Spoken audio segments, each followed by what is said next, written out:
지난주에는 3명의 사사들을 살펴보았습니다. 온니엘, 에훗, 그리고 삼갈이었죠. 첫 번째 사사인 온니엘은 갈렙의 손자였습니다. 믿음의 명문 대가 출신입니다. 온니엘이 메소포타미아 왕 구산 리사다임을 물리쳐서 이스라엘은 40년 동안 평안했습니다. 두 번째는 왼손잡이 사사 에훗입니다. 굳이 왼손잡이라는 말을 남긴 데는 약점과 흠이 많은 사람이었을 가능성을 높여줍니다. 특히 힘과 능력의 상징인 오른손에 장애가 있었을 가능성도 있습니다.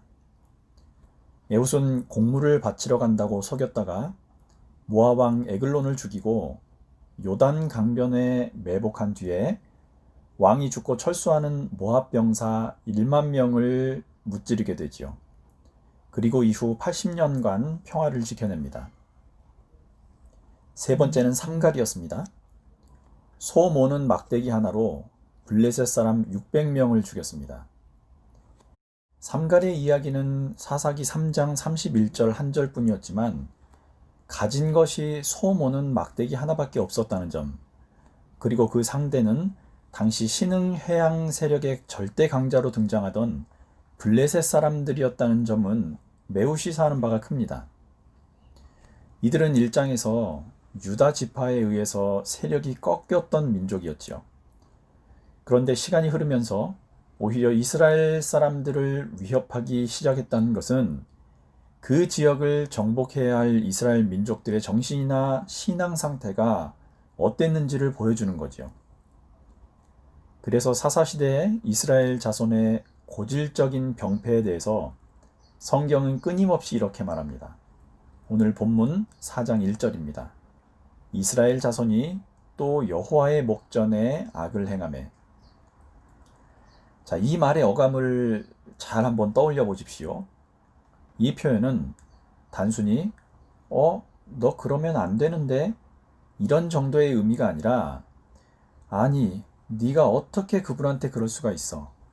그분한테 또 그런 짓을 했다는 거야? 네가 그러면 안 되지. 그러니까 도저히 그렇게 할 수 없는, 그렇게 해서는 안 되는 입장에서 죄를 지었다는 정도의 의미입니다. 그리고 또 악을 행하니까 어김없이 하나님의 징계가 나타나지요. 이번에는 가나안 왕 야빈에게 그들을 넘기십니다. 야빈이란 이름은 이미 한번 등장한 적이 있습니다. 예전에 기브온 사람들이 여호수아를 속이고 조약을 맺은 적이 있었습니다. 그 일 후에 가나안의 남부 왕들을 모았다가 여호수아에게 패한 적이 있습니다. 그때 하나님께서 우박을 내리기도 하시고 태양을 멈추게도 하셨다는 이야기가 여호수아 10장에 나와 있지요. 이후에 이스라엘 백성들이 가나안 남부 지역에서 주도권을 차지합니다. 그리고 여호수아 11장 1절을 보면 하솔 왕 야빈이 가나안 남부 지역 왕들이 패한 이 소식을 듣고 북부 지역에서 연합군을 결성합니다. 그리고 메론 물가에서 이스라엘과 전투를 벌이는 장면이 나오는데, 이들은 철병거를 가진 대단한 세력들이었습니다. 여호수아 11장 10절에서 12절을 보면 하솔은 본래 그 모든 나라의 머리였더니 그때 여호수아가 돌아와서 하솔을 취하고 그 왕을 칼날로 쳐 죽이고 그 가운데 모든 사람을 칼날로 쳐서 진멸하여 호흡이 있는 자는 하나도 남기지 아니하였고, 또 하솔을 불로 살랐고 여호수아가 그 왕들의 모든 성읍과 그 모든 왕을 붙잡아 칼날로 쳐서 진멸하여 바쳤으니 여호와의 종 모세가 명령한 것과 같이 하였으되, 이런 구절이 나옵니다. 물론 지금 나오는 야빈은 이때 죽은 왕은 아니고요. 그러나 삼갈 때 말씀드린 패턴이 똑같이 반복되고 있다는 걸 알 수 있습니다. 블레셋이 유다 지파의 공격을 받고 세력이 약해졌다가 이스라엘의 상태가 나빠지니까 다시 힘을 되찾은 것 같은 상황이 오늘 이 본문에도 동일하게 반복이 되고 있는 거죠. 분명히 하솔은 여호수아의 기록을 보면 그때 불에 탔고 그 왕도 목숨을 잃었던 성읍이었습니다. 그런데 이렇게 궁지에 몰렸던 곳마저 다시 세력을 회복하고 이스라엘을 위협하고 있었다는 겁니다. 본문 3절에 나타난 이들의 군사력을 한번 보십시오. 야빈 왕은 철병거 900대가 있어 20년 동안 이스라엘 자손을 심히 학대했으므로 이스라엘 자손이 여호와께 부르짖었더라.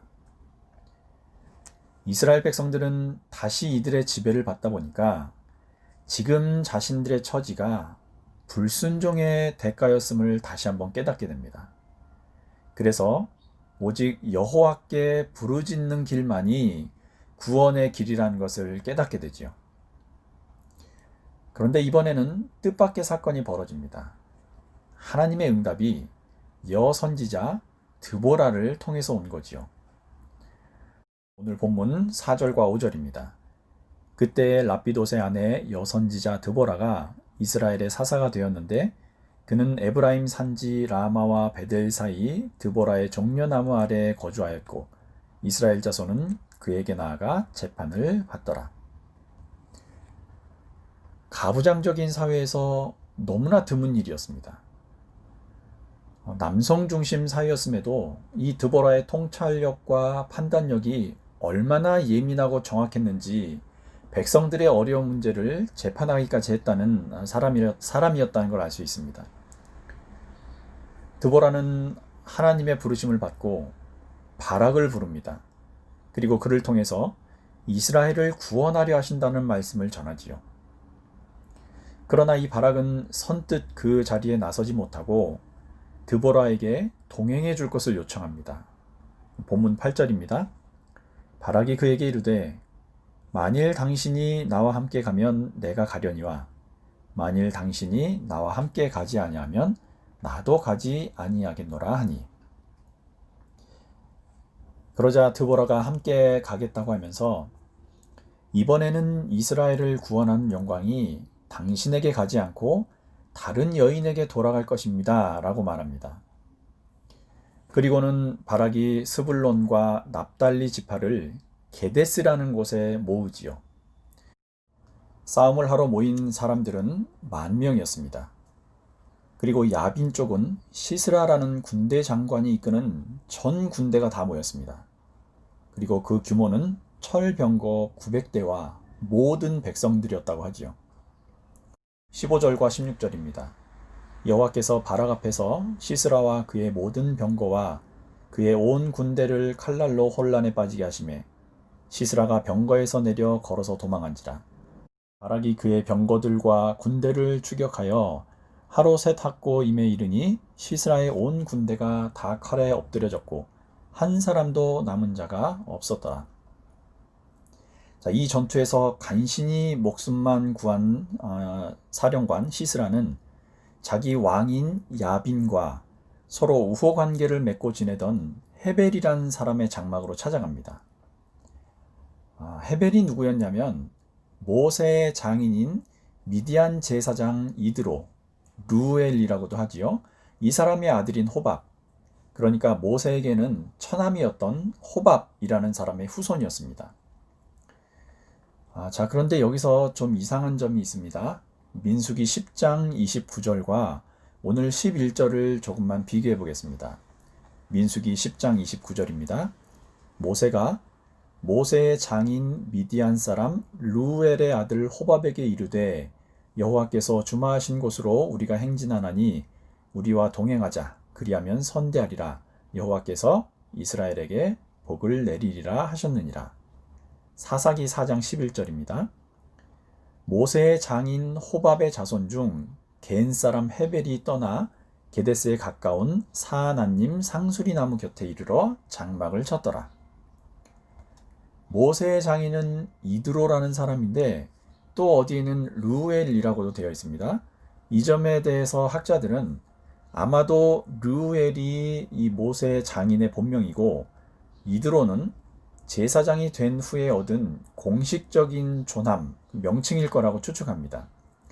그리고 호밥이라는 사람은 모세의 처남일 것이라고 생각하는데 그 이유는 장인과 처남을 뜻하는 히브리어가 모두 호텐이라는 같은 단어를 쓰기 때문입니다.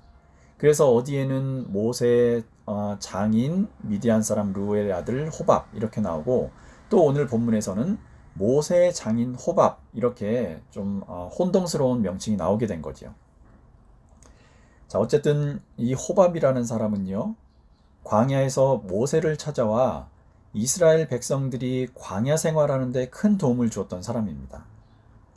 광야에서 길잡이 역할을 해준 거지요. 그리고 그 자손들은 후에 가나안 남부 지역 유다 지파가 장악한 곳에 정착해서 사울이나 다윗 시대까지도 명맥을 유지하면서 지내게 됩니다. 그리고 겐 사람이라고 된 헤벨의 부족은 케니트족을 말하는데 본래 미디안족의 한 일가입니다.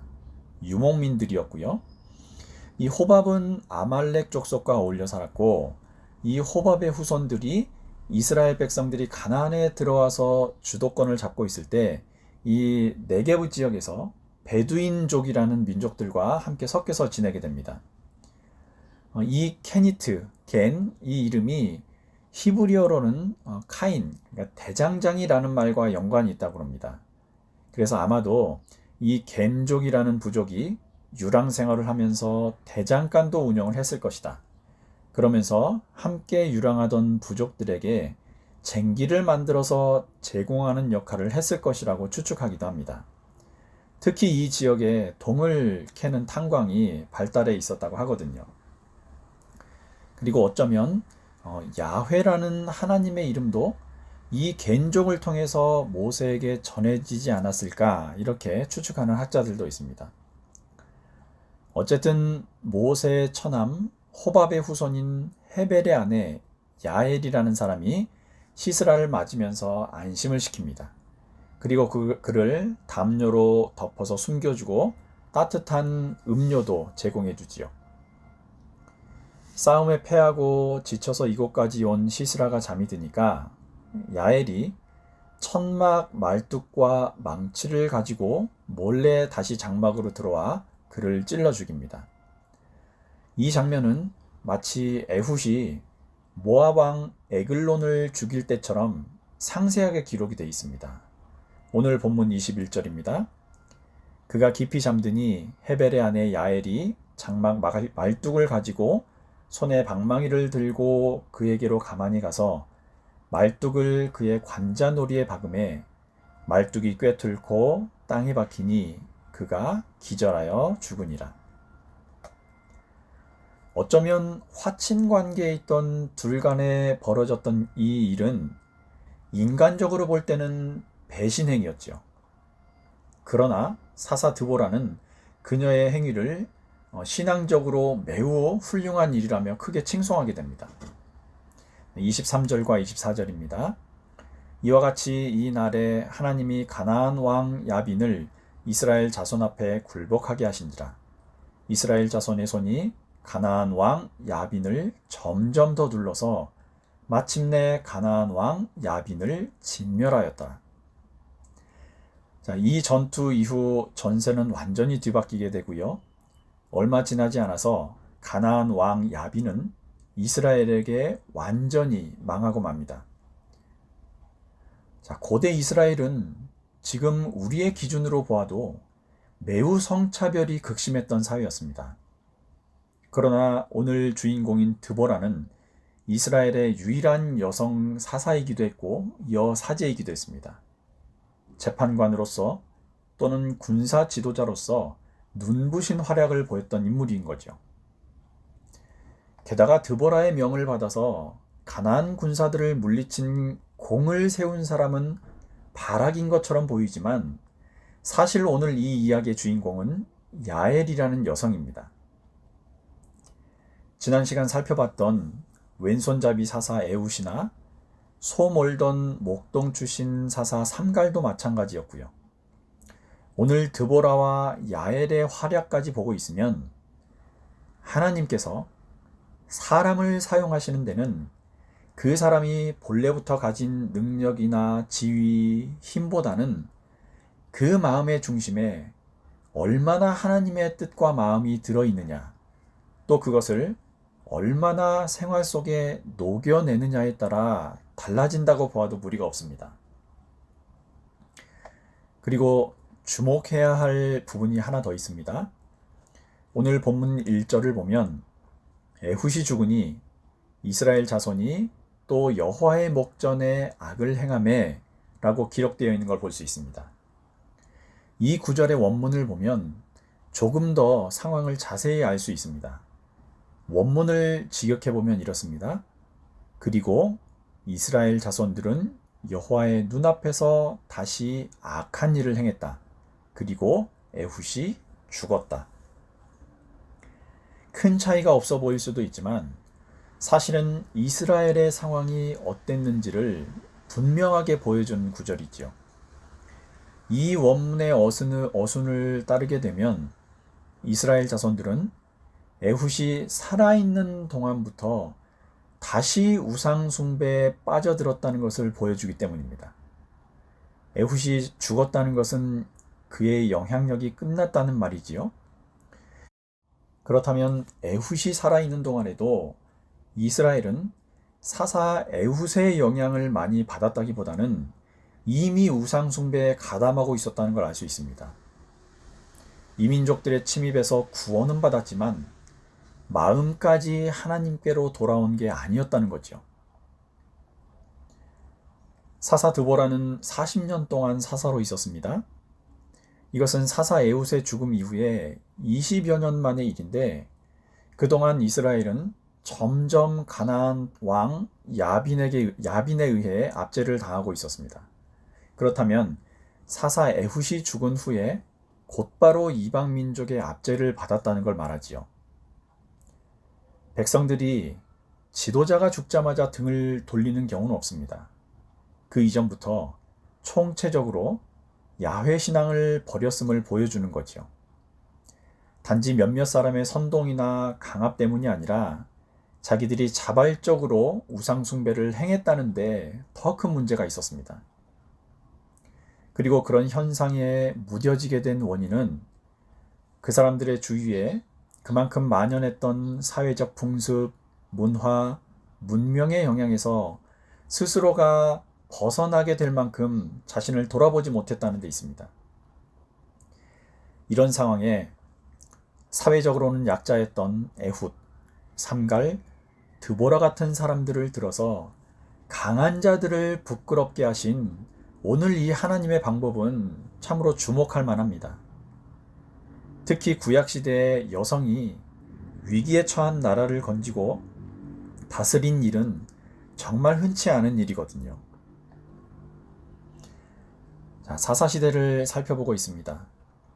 우리는 가나안에 정착하면서 하나님보다는 눈에 보이는 문명에 더 마음을 두었던 이스라엘의 상황, 그리고 이를 구하기 위해 작은 자들을 들어 크게 써주셨던 하나님의 방법을 보고 있습니다. 이것은 당시에 극히 소수의 사람들만이 겨우겨우 하나님의 말씀을 붙들고 신앙을 지켜왔다는 것을 알 수 있는 대목인 거죠. 그리고 그런 사람들을 통해서 하나님께서는 결국 그분의 일을 이루신다는 교훈을 우리가 받을 수 있는 겁니다. 일생의 기준을 다른 사람들처럼 자기 자신의 행복이나 풍요로움에 둔 것이 아니라 하나님의 법, 그 말씀에 두었던 드보라야말로 지혜로운 하나님의 사람이었다는 거죠. 이제 남은 한 주 다시 한번 내 삶의 기준을 하나님께로 돌리는 생애 전환이 있으시길 바랍니다. 그래서 지도자의 유무에 상관없이 하나님 앞에 선한 행실로 그분께는 칭찬을 받으시고 이웃에는 칭송을 받는 저와 여러분들이 되시기를, 참된 신앙인이 되시기를 축원합니다. 이제 우리 기도 제목 함께 나누겠습니다. 지난주 주보에 안내를 해드렸던 제목입니다. 첫째, 맡기신 선교의 사명을 잘 감당하는 교회 되게 하소서. 둘째, 가난과 질병으로 신음하는 곳에 하나님의 위로를 전하는 교회 되게 하소서. 세 번째, 직분자들이 성령의 충만함으로 본을 보이는 교회 되게 하소서. 자, 이 세 가지 제목 그리고 각자 속에 품으신 기도 제목 놓고 잠시 기도하신 후에 기도회를 마치겠습니다.